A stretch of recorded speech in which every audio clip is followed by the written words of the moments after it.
Maimónides el Sefardí, de Rafael Herrera Guillén. Lágrimas de sabiduría. Habrás oído alguna vez, y si no lo vas a oír o leer ahora, que donde hay dos judíos hay tres opiniones, e incluso más. Ya te puedes imaginar lo que significa este dicho, pues que a los judíos les encanta dialogar, debatir e incluso discutir sobre el sentido de cualquier punto de la tradición. Y eso es lo que dicen le pasaba a Maimónides con su amigo Abraham ben David. Se pasaban el tiempo discutiendo de esto, de aquello y de lo de más allá. Los boxeadores utilizan sus puños para ganar el combate. Los sabios utilizan las palabras para desarmar al oponente. El caso es que al final de cada disputa seguían siendo tan amigos como al principio.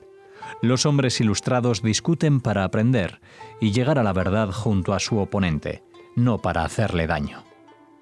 Un día, Rabbi Abraham ben David fue a visitar a su amigo a su casa de Fustat, cerca del Cairo. Se dieron un abrazo y al ratito ya te puedes suponer lo que pasó. Otra vez a discutir. Que si no tienes razón, que si sí la tengo, que no has examinado este aspecto, que quien no lo ha examinado has sido tú. Discute que te discute, se pasaron la velada. Se despidieron y a la mañana siguiente, Rabbi ben David se levantó con un terrible dolor de ojos. Apenas podía abrirlos, pero no dijo nada a su anfitrión, Maimónides, para no molestarle. Se quedó estudiando en su casa, mientras Maimónides se fue a su jornada en el palacio de Saladino. A su regreso, el sefardí se dio cuenta de que a su amigo le sucedía algo en los ojos. ¿Te encuentras bien, Abraham?, le preguntó Maimónides. Tus ojos parecen cansados. Sí, estoy muy bien. Es solo que he pasado demasiado tiempo estudiando, dijo Abraham mientras cerraba el libro. Y otra vez, que si patatín, que si patatán, que si no tienes ni idea, que si menos tienes tú. Discute que discute. Se despidieron hasta la mañana siguiente, pero esta vez Maimónides se fue preocupado a la cama. Sabía que su amigo tenía algún problema en los ojos, pero que por no molestarle no se lo confesaba. A la mañana siguiente, como los otros días, Maimónides se fue a realizar su jornada, mientras su amigo se quedaba en su casa estudiando. O eso creía él. Tras despedir a Maimónides, Rabbi Abraham ben David se dirigió a la sala de estudio. La encontró vacía. Ni un solo libro. Era extrañísimo. Buscó y buscó, pero nada. No había un solo libro en toda la casa. Se dirigió a la calle para informar de todo aquello a su amigo, pero no podía salir. Las puertas estaban cerradas. Intentó salir por una de las ventanas, pero tampoco. Estaban atrancadas. La casa estaba sellada a cal y canto. No podía salir. Rabbi Abraham comenzó a desesperarse. Solo, encerrado y sin un solo libro en toda la casa. Sus ojos le dolían. Apenas veía por dónde iba. Y comenzó a llorar amargamente y a maldecir a su amigo por lo que le había hecho. ¿Cómo ha podido encerrarme y dejarme aquí solo? Ahora estoy preso. Mi amigo, quien yo creía que era el más sabio y el mejor de mis amigos, me ha encerrado en su casa, como un preso y sin libros. Decía, y no paraba de llorar. Al poco rato se empezaron a oír los chasquidos de pestillos que se abrían. Maimónides entró a su casa. Abraham ben David, que apenas podía ver ya por las lágrimas, preguntó: ¿Quién viene? Soy yo, querido amigo, soy Moisés, respondió Maimónides. ¿Tú? ¿Cómo te atreves? ¿Por qué has hecho una cosa tan horrible? Maimónides se aproximó a su amigo, pasó un pañuelo limpio por sus ojos, le enjugó las lágrimas y dijo: ¿Cómo te sientes ahora? ¿Te siguen doliendo los ojos? ¿Puedes ver con claridad? Abraham respondió con una mezcla de gratitud y sorpresa. Sí, veo como un águila, y ya no siento ningún dolor en los ojos. A veces las lágrimas son el único camino para recuperar la alegría de ver. Y al decir esto, Maimónides le devolvió los libros a su amigo. Tal vez pensarás que aquí termina la historia, pero estás equivocado. Tan solo 5 minutos después se pusieron a discutir otra vez.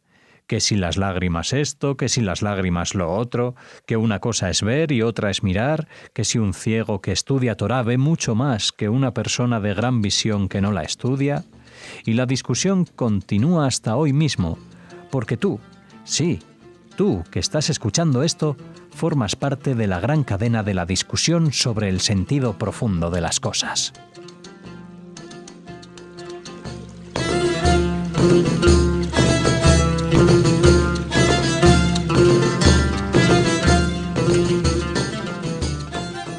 ¿Por qué es tan importante Moisés Maimónides? La envergadura de la figura y de la obra de Moisés Maimónides rebasa todas las categorías.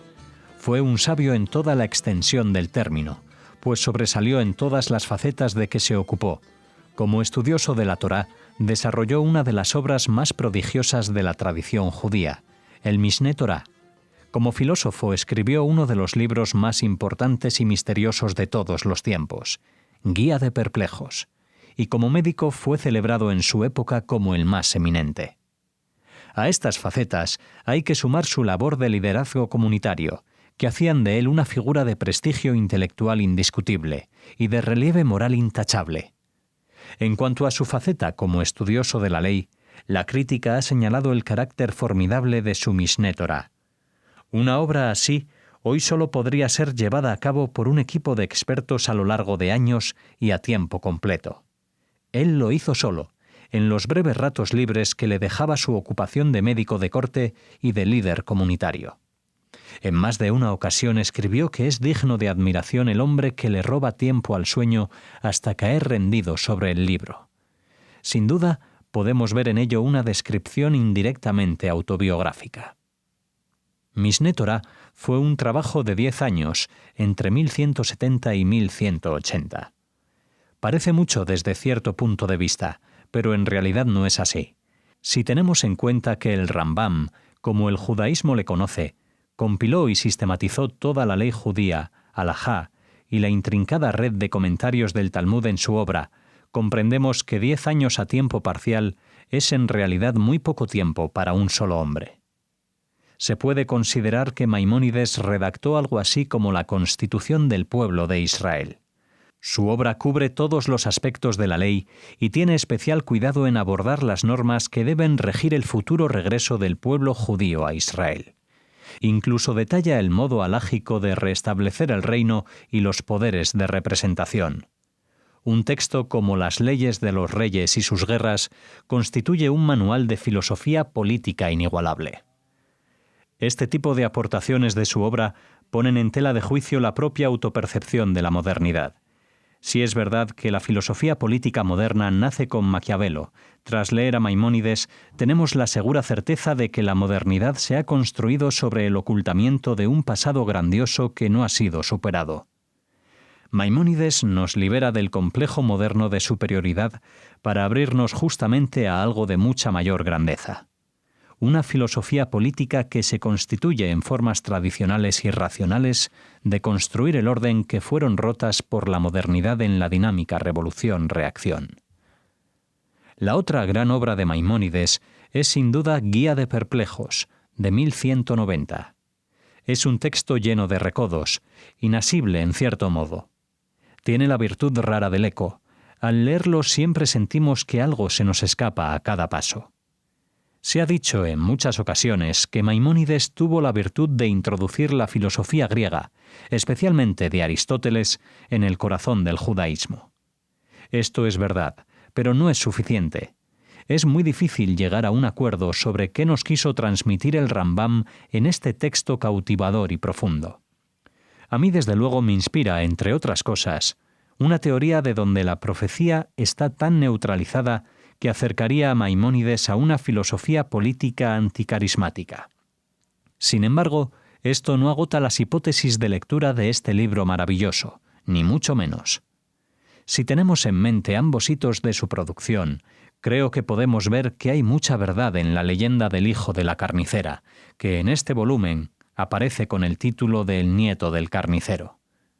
Dice la leyenda que en cierta ocasión, Maimón estaba tan harto de la pereza de su hijo que le gritó: «No eres digno de mí, no eres más que el hijo de la carnicera». La anécdota apunta muy justamente a la doble faceta que atraviesa la vida y la obra del Rambam. Él fue pueblo y aristocracia. Por un lado, Maimónides ejerció con cuidado y sensibilidad su faceta de líder comunitario. De hecho, siempre tuvo como máxima de estilo el escribir textos manejables y sencillos que ahorraran tiempo a los estudiosos y pudieran llegar al máximo número de personas. Esto acercaría su figura a la del hijo de la carnicera, dado que su abuelo tuvo ese oficio, según dice la leyenda. Pero por otra parte, su obra filosófica tiene todas las cualidades de la aristocracia del espíritu. Guía de Perplejos es un texto difícil hasta para el experto en filosofía. Acceder a su arcano requiere toda la vida. Su verdad está reservada a muy pocos, y de hecho, el mismo Maimónides defiende que hay verdades que no pueden ser enseñadas a la gran mayoría, sino ser reservadas a los espíritus que puedan comprenderlas, y lo que es más difícil, soportarlas y custodiarlas en secreto. En este sentido, sería el hijo del rabino Maimón ben Yosef. Pero no solo se ocupaba del alma. Sus conocimientos de medicina fueron muy notables. En breviarios como el Comentario a los aforismos de Hipócrates o el Régimen de la Salud, Maimónides demuestra el dominio de toda la tradición médica de la época y añade sutiles apostillas filosóficas y religiosas muy potentes, en las que su fe judía y su fuerza teórica se sostienen incólumes. Se suele decir que la filosofía judía entra en la modernidad en el siglo XVIII con la Haskalah, o Ilustración judía, de la mano de Mendelssohn, 1729-1786, en Alemania. Hay verdad en esto, pero un lector de Guía de Perplejos tiene la impresión de que la filosofía judía nació con plena madurez en el siglo XII con Maimónides. No podía ser de otra manera. Ya el primer libro de Maimónides, el Tratado sobre el arte de la lógica, es un documento prodigioso si tenemos en cuenta que fue redactado con alrededor de 17 años.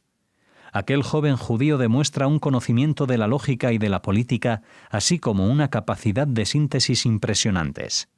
Asimismo, sus cartas sobre el Mesías o sobre la conversión forzosa son obras de arte del liderazgo comunitario, a la vez que potentes documentos de filosofía política al alcance de muy pocos. El Rambam destruye toda política fundada en el carisma totalitario en estos documentos. Todo lo dicho hasta aquí no son más que pequeñas y entusiastas pinceladas que tratan de hacer justicia a la obra de un hombre extraordinario. Es comprensible que su figura pronto deviniera legendaria y pasara a formar parte del acervo popular judío. Este libro solo ha querido contribuir a esta tradición de leyenda y realidad.